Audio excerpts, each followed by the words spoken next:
Hai,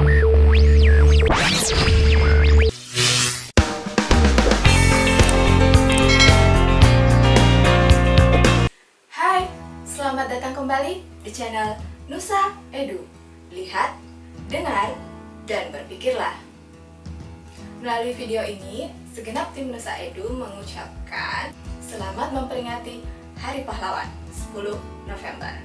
Jadi, video ini kami dedikasikan untuk mengenang perjuangan para pahlawan, terutama tragedi Perang Surabaya. Dan untuk kita saudara-saudara, lebih baik kita hancur semua daripada tidak merdeka. Sebelum kita tetap merdeka atau mati.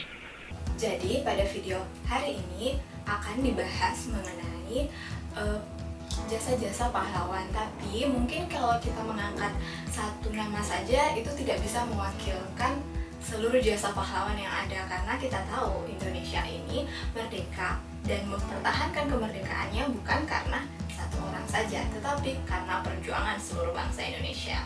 Oleh karena itu, tim Nusa Edu akan memberikan informasi mengapa sampai tanggal 10 November ini dipilih sebagai Hari Pahlawan.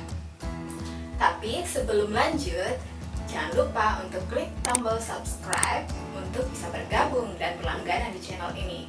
Jangan lupa juga klik like kalau kamu suka dan tekan tombol share-nya untuk menyebarluaskan video ini supaya yang lain juga tahu informasi penting dari channel ini.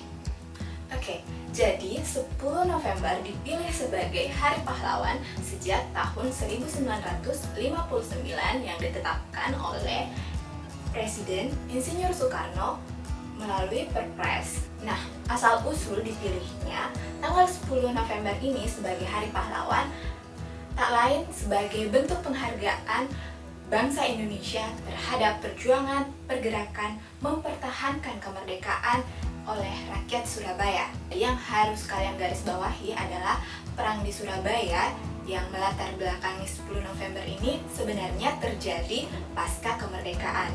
Pada tanggal 17 Agustus 1945, Indonesia resmi mengumumkan dan mendekretkan diri bahwa kita adalah bangsa yang merdeka. Tetapi pada saat itu juga pecah Perang Dunia Kedua, bukan? Dan tak lama setelah itu Jepang mengaku kalah dan menyerah pada sekutu. Karena masih ingat kan peristiwa bom Hiroshima dan Nagasaki? Nah, itu dia. Jadi bangsa Indonesia di sini belum mendapatkan pengakuan dari bangsa-bangsa lain kalau kita sudah merdeka, karena posisi Jepang yang sebelumnya menjajah kita itu sekarang kalah di Perang Dunia Kedua.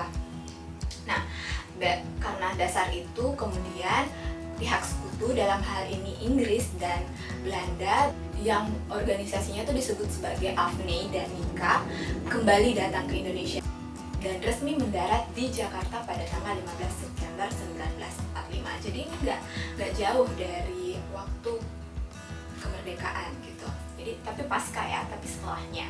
Nah, setelah itu di beberapa hari berselang juga tentara Inggris dan Belanda ini sudah tiba di Surabaya. Nah, ini kan masih momentum kemerdekaan, jadi euforia kita sebagai bangsa yang baru saja memegang kemerdekaan itu masih sangat terasa.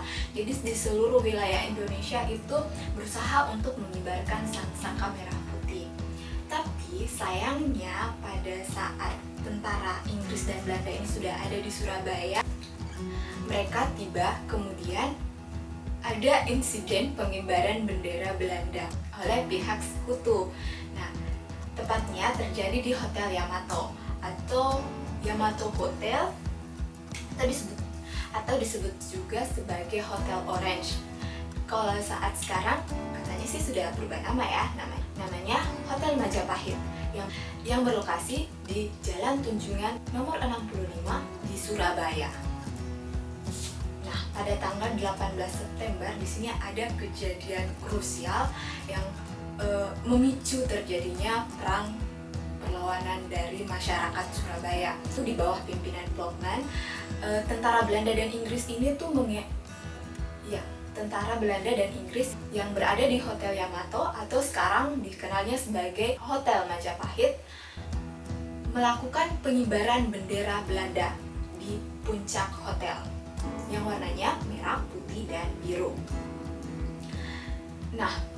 keesokan harinya, jadi tanggal 19 September, masyarakat Surabaya kemudian merasa tersinggung.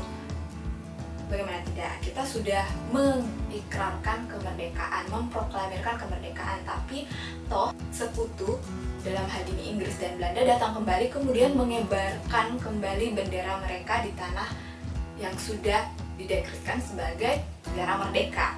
Nah, terjadilah kemudian perdebatan. Jadi tidak serta-merta langsung terjadi konflik bersenjata ya. Jadi tetap ada persuasif, berbincang lebih dulu untuk menurunkan bendera Belanda, tapi tidak digubris. Jadi terjadilah perlawanan dengan insiden pertamanya itu adalah perobekan bendera Belanda. Kan warnanya merah, putih, dan biru nih. Jadi pahlawan-pahlawan kita tuh cuma butuh merobek warna biru, bagian warna biru dari bendera Belanda, dan jadilah menyisakan merah dan putih. Dan alhasil kita mengibarkan bendera kita sendiri. Nah, sayangnya pada insiden perobekan itu Jenderal Ploegman harus tewas di tempat. Jadi pasca insiden di Hotel Yamato, maka mulailah terjadi kontak senjata antara penduduk Surabaya dengan tentara sekutu. Tapi ini mulai dari yang kecil-kecil dulu ya, masih kontak dengan jumlah orang yang terlibat itu masih sedikit. Dan pada akhirnya pada tanggal 27 Oktober terjadilah perang untuk pertama kalinya antara penduduk Surabaya dengan tentara sekutu. Untuk mencegah terjadinya peperangan yang lebih besar dan lebih kacau, maka Jenderal Hawthorne meminta bantuan kepada Insinyur Soekarno selaku Presiden Republik Indonesia saat itu. Maka sepakatlah dilakukan gencatan senjata pada tanggal 29 Oktober, selang 2 hari. Tapi sekali lagi, karena memang sudah kondisinya tidak memungkinkan konflik terus terjadi, meskipun sudah disepakati ini dalam waktu dan kondisi gencatan senjata. Dan yang paling krusial pada fase ini adalah terbunuhnya Jenderal Malabi pada tanggal 30 Oktober sekitar pukul 20.30 malam di Jembatan Merah oleh seseorang yang tidak dikenal. Jenderal Malabi tertembak, dan tragisnya jenazah dari Jenderal Malabi ini sampai tidak bisa dikenali lagi karena mobil yang ditumpanginya pun hangus terbakar akibat serangan granat. Masalah terbesarnya adalah Jenderal Malabi ini adalah pemimpin tertinggi dari tentara Inggris yang bertanggung jawab untuk Jawa Timur. Jadi kematian orang penting ini semakin memicu kemarahan tentara sekutu seperti itu. Nah, karena Jenderal Malabi ini memiliki posisi yang krusial, jadilah segera diangkat pengganti dari Jenderal Malabi yang bernama Mayor Jenderal atau sering disingkat Majen Robert Mensah. Dan setelah diangkat, Jenderal Robert ini kemudian mengeluarkan ultimatum pada tanggal 10 November. Isi ultimatumnya adalah meminta seluruh pejuang yang ada di Surabaya untuk menyerahkan senjata apapun yang dimiliki dan menghentikan penyerangan terhadap Nika dan Afni. Tapi dengan adanya ultimatum ini, seperti yang kalian bisa tebak, pejuang kita tidak akan tinggal diam. Bahkan mereka tidak menghiraukan ultimatum ini dan melakukan perjuangan lebih keras lagi. Maka dari sini terjadilah pertempuran yang sangat besar antara pejuang Surabaya dengan tentara Inggris. Bayangkan ya, mereka memiliki perlengkapan yang canggih, mereka punya senjata, mereka punya tank dan sebagainya, perlengkapan perang yang memadai. Dan sementara itu di pihak Indonesia, di pihak pejuang Surabaya, kita tidak diakomodasi dengan peralatan yang seperti itu, belum lagi dengan tentara-tentaranya yang sudah terlatih. Tapi perang ini yang diprediksi hanya akan selesai dalam 3 hari, justru memakan waktu sampai berbulan-bulan terhitung dari 27 Oktober. Pada saat dikeluarkannya ultimatum pada tanggal 10 November, di sini nih ada seorang tokoh yang amat terkenal dengan pidatonya, yang kutipan pidatonya kita sudah tampilkan di bagian depan, Bung Tomo, yang menggelorakan merdeka atau mati. Jadi karena adanya ultimatum ini, Bung Tomo melalui radio, siaran radio, menyampaikan pidato untuk menggelorakan semangat perjuangan bagi para pejuang kemerdekaan yang ada di Surabaya. Dan alhasil, meskipun perlawanan ini berakhir dengan kekalahan, tapi ada poin penting yang menjadi manfaat itu untuk bangsa Indonesia. Karena setelah perang ini, Indonesia kemudian mendapatkan simpati dari negara-negara luar bahwa Indonesia memang ingin merdeka. Indonesia berhasil menunjukkan bahwa Indonesia layak merdeka dan menginginkan kemerdekaan secara utuh.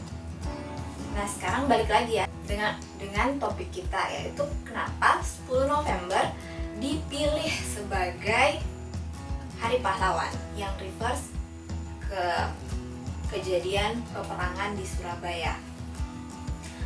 Nah, ini ada beberapa alasan sebenarnya kenapa Insinyur Soekarno lebih memilih peristiwa di Surabaya dibandingkan beberapa perlawanan yang terjadi di daerah lain. Seperti yang kalian tahu, sebenarnya perlawanan pejuang Indonesia dalam rangka mempertahankan kemerdekaan itu tidak hanya terjadi di Surabaya. Ada juga Perang Ambarawa, tapi yang kemudian dipilih adalah 10 November yang menandakan perlawanan di Surabaya. Nah, ini ada beberapa alasan. Yang pertama, ini adalah perang yang paling dekat dengan waktu kemerdekaan. Pertama kali meletus setelah kemerdekaan. Dan yang kedua adalah perang pasca kemerdekaan yang menelan banyak korban jiwa. Jadi tidak ada yang bisa mengkalkulasikan secara pasti, tapi diperkirakan 6.000 hingga 16.000 korban jiwa dari pihak Indonesia gugur pada saat peperangan dalam jangka 3 bulan 3 hari. Sementara di pihak sekutu hampir 2.000 jiwa juga harus gugur. Dan yang terakhir adalah semboyan Merdeka atau Mati yang digelorakan oleh Bung Tomo. Ini menjadi cambuk penyemangat bagi seluruh pejuang di penjuru negeri. Jadi di setiap daerah itu kemudian muncullah pergerakan-pergerakan untuk mempertahankan kemerdekaan karena terinspirasi dari perang yang ada di Surabaya dan semboyan yang diusung oleh Bung Tomo. Mungkin sekian dulu informasi yang dapat tim kami bagikan di video ini. Dan jangan lupa untuk menanamkan nilai-nilai kebebasan dan kemerdekaan di dalam diri kalian. Sebelum mengakhiri video ini, ambil beberapa detik, diam, dan menundukkan kepala sejenak untuk sekedar mendoakan dan mengenang para pahlawan kita dan berterima kasih atas segala jasa yang sudah diberikan. Selamat memperingati Hari Pahlawan Nasional. Tetapi inilah jawaban kita. Selama banteng-banteng Indonesia masih mempunyai darah merah yang dapat membuat setarik kain putih, merah dan putih, maka selama itu tidak akan kita mau menyerah kepada siapapun juga. Saudara-saudara rakyat Surabaya, siaplah, keadaan genting. Tetapi saya peringatkan sekali lagi, jangan mulai menembak. Baru kalau kita ditembak, maka kita akan ganti menyerang mereka itu. Kita tunjukkan bahwa kita ini adalah benar-benar orang yang ingin merdeka. Dan untuk kita, saudara-saudara, lebih baik kita hancur daripada tidak merdeka. Sebelum kita tetap merdeka atau mati. Dan kita yakin, saudara-saudara, pada akhirnya pastilah kemenangan akan jatuh ke tangan kita. Sebab Allah selalu berada di pihak yang benar. Percayalah, saudara-saudara, Tuhan akan melindungi kita sekalian. Allahu Akbar.